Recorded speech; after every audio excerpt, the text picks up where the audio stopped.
अभी हम लोग आए हैं नागपुर के बाबा साहेब इंटरनेशनल एयरपोर्ट पर। यहाँ पर शरद पवार आ रहे हैं और कार्यकर्ताओं में भारी उत्साह नजर आ रहा है। हम लोग यहाँ के कार्यकर्ताओं से बात करने की कोशिश करते हैं, साथ ही साथ नागपुर शहर एनसीपी के अध्यक्ष से भी बात करने की कोशिश करते हैं, ग्रामीण विकास मंत्रालय वाले लोगों से बात करने की कोशिश करते हैं और ग्रामीण के एनसीपी के अध्यक्ष से भी बात करने की कोशिश करेंगे। जानेंगे कि पवार साहब के आगमन से वो कितने उत्साहित है और वो क्या चाहते हैं आगे की पवार साहब महाराष्ट्र के लिए, विदर्भ के लिए क्या करे। आज शरद पवार साहेबांचा आज विदर्भामध्ये इथे नागपूरला एक सामाजिक कार्यक्रम आयोजित करण्यात आलेला आहे। त्यामध्ये ज्येष्ठ समाजसेवक आमच्या रूपाताई कुलकर्णी आणि बाकी अन्य व्यक्तींचा त्यामध्ये सत्कार होणार आहे। नंतर वर्ध्याला साहेब जाणार आहे। वर्ध्याला तिथे माजी आमदार सुरेश भाऊ देशमुख यांच्या त्या ठिकाणी 75वीचा कार्यक्रम आहे आणि तो कार्यक्रम आल्यानंतर नागपूरला येऊन वापस जाणार आहे। साहजिकच आता विधानसभेचं वारं सुरू झालं आहे। अनेक मतदारसंघात मोठ्या प्रमाणात इच्छुकांची संख्या अतिशय वाढली आहे, कारण की सर्वांना माहित आहे की महाराष्ट्रामध्ये महाविकास आघाडीचं सरकार येणार। कालच आपण ऐकलं कोण मुख्यमंत्री होणार याच्याबद्दल सुद्धा काल तिथे चर्चा झाली, पण आमचं ठरलंय महाविकास आघाडीची सत्ता महाराष्ट्रामध्ये 100% येणार, आमचा मुख्यमंत्री होणार। पण आमचा मुख्यमंत्री होत असताना माननीय पवार साहेब, राहुल गांधी, उद्धवजी ठाकरे हे तिन्ही ज्येष्ठ नेते एकत्र बसतील आणि महाराष्ट्राचा मुख्यमंत्री कोण होणार याची तिथे चर्चा करून त्याचा निर्णय होईल। असं आहे की महाराष्ट्राची निवडणूक ऑक्टोबर महिन्यामध्ये व्हायला पाहिजे होती, पण समजत नाही हे भारतीय जनता पार्टीचं सरकार निवडणूक घेण्यासाठी का घाबरते। अजून पुढे ढकलण्याचा त्यांचा विचार त्या निमित्तानं दिसतोय। भारतीय जनता पार्टीचं सरकार महानगरपालिकेच्या निवडणुका घेत नाही, भारतीय जनता पार्टीचं सरकार नगरपालिकेच्या निवडणुका घेत नाही, नगरपंचायतच्या निवडणुका घेत नाही आणि आता विधानसभा आहे तर त्या सुद्धा पुढे ढकलण्याचा त्यांचा प्रयत्न आहे। हे सरकार, भारतीय जनता पार्टी सरकार विधानसभेच्या निवडणुकीला सामोरे जाण्यासाठी घाबरत आहे, कारण की त्यांना दिसत आहे की आपला मोठा पराजय या निवडणुकीमध्ये होणार आहे आणि म्हणून त्या पद्धतीची त्यांची रणनीती आहे। अजून किती निवडणुका पुढे जातात हे काही सांगता येत नाही। ही सध्याचं जे सरकार आहे भारतीय जनता पार्टीचं हे केव्हाही दंगली घडू शकतात आणि काल जे नाशिक आहे, संभाजीनगर आहे, बाकी शहरामध्ये जे आपण पाहिलं तशाच पद्धतीच्या कट कारस्थान दंगली घडवण्याचा आहे का हा प्रश्न त्या निमित्तानं निर्माण झालेला आहे। कायदा सुव्यवस्थेचा बोजवारा उडालेला आहे। कायदा सुव्यवस्थेचं अतिशय वाईट परिस्थिती महाराष्ट्रामध्ये, त्याच्यामुळे अशा पद्धतीच्या दंगली झाल्या नाही पाहिजेत।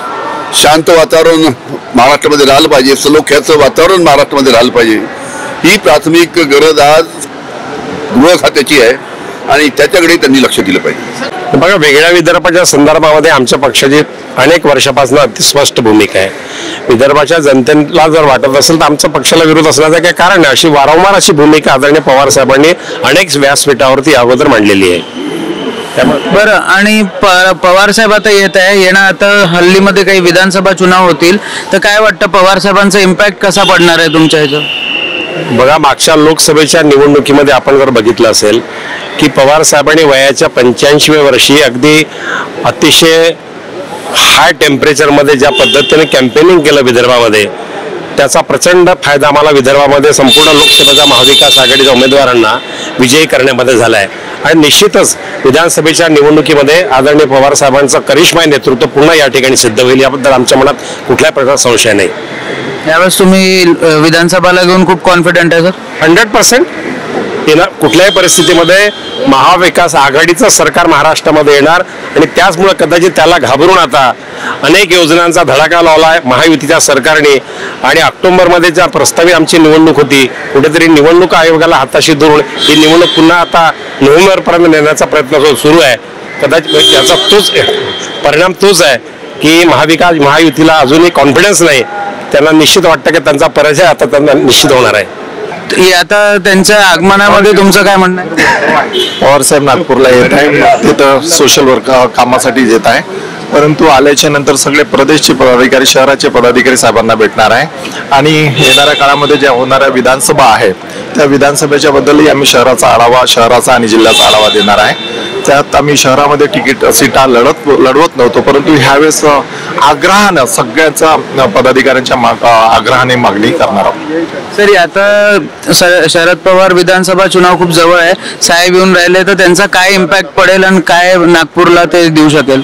100% मागची लोकसभा निवडणूक बघितली आपण की आम्ही 10 पैकी 8 सीट्स लढलो. ज्या ठिकाणी पवारसाहेब गेले त्या ठिकाणी काँग्रेसच्या असेल की शिवसेनेचा असेल, राष्ट्रवादीच्या असेल, सगळ्या सीटा जवळपास निवडून आल्या.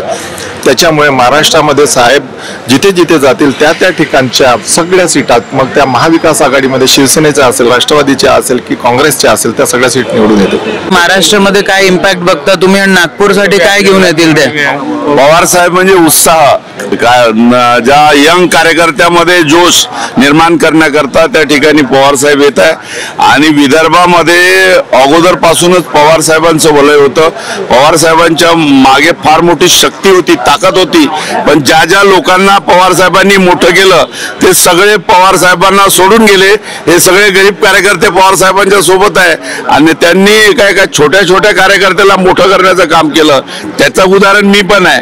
आणि एक मागासवर्गीय माणसाला आमदार केलं, तर आता प्रत्येकाच्या मनामध्ये आहे की पवार साहेबच आम्हाला न्याय देऊ शकतात, आमचं भविष्य उज्ज्वल करू शकतात. आणि या राज्यामध्ये भविष्य उज्ज्वल करणारा जर कुठला नेता असेल मोठा, त्याचं नाव शरद पवार आहे. त्यांनी कधी जात पंथ धर्म काही बघितलेलं नाही.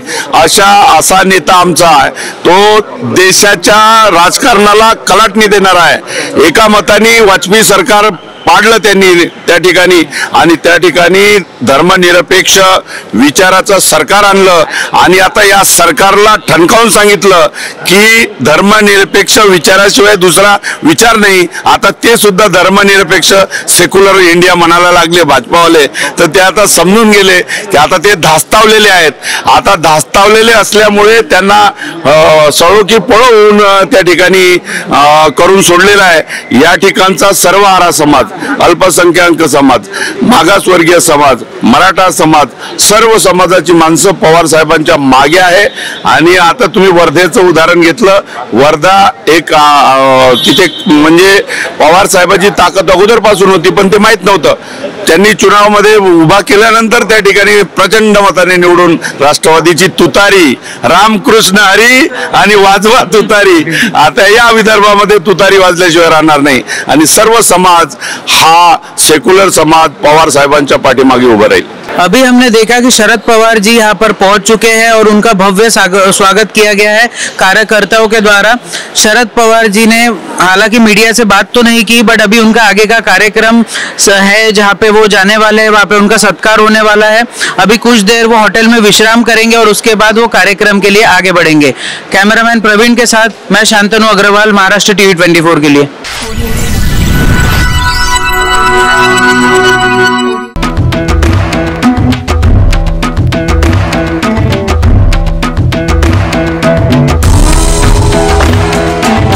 पक्षी राजपुरा गांव की हक्की पिक्की जनजाति द्वारा 108 सूखी और हरी जड़ी बूटियों को मिलाकर बनाया जाता है. ये आदिवासी लोग सालों से इस तेल का इस्तेमाल करते आ रहे हैं, इसलिए आज तक इन्हें बालों से जुड़ी कोई भी समस्या नहीं हुई है. इस तेल से बालों का झड़ना, गंजापन, बालों का कमजोर होना जैसी दर्जनों समस्याएं चुटकियों में ठीक हो जाती हैं.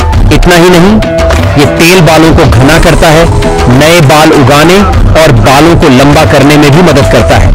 अभी तक लाखों लोग इस तेल का इस्तेमाल करके अपने बालों की दिक्कतों को दूर कर चुके हैं. इस तेल को ऑर्डर करने के लिए आप स्क्रीन पर दिख रहे नंबर पर कॉल कर सकते हैं.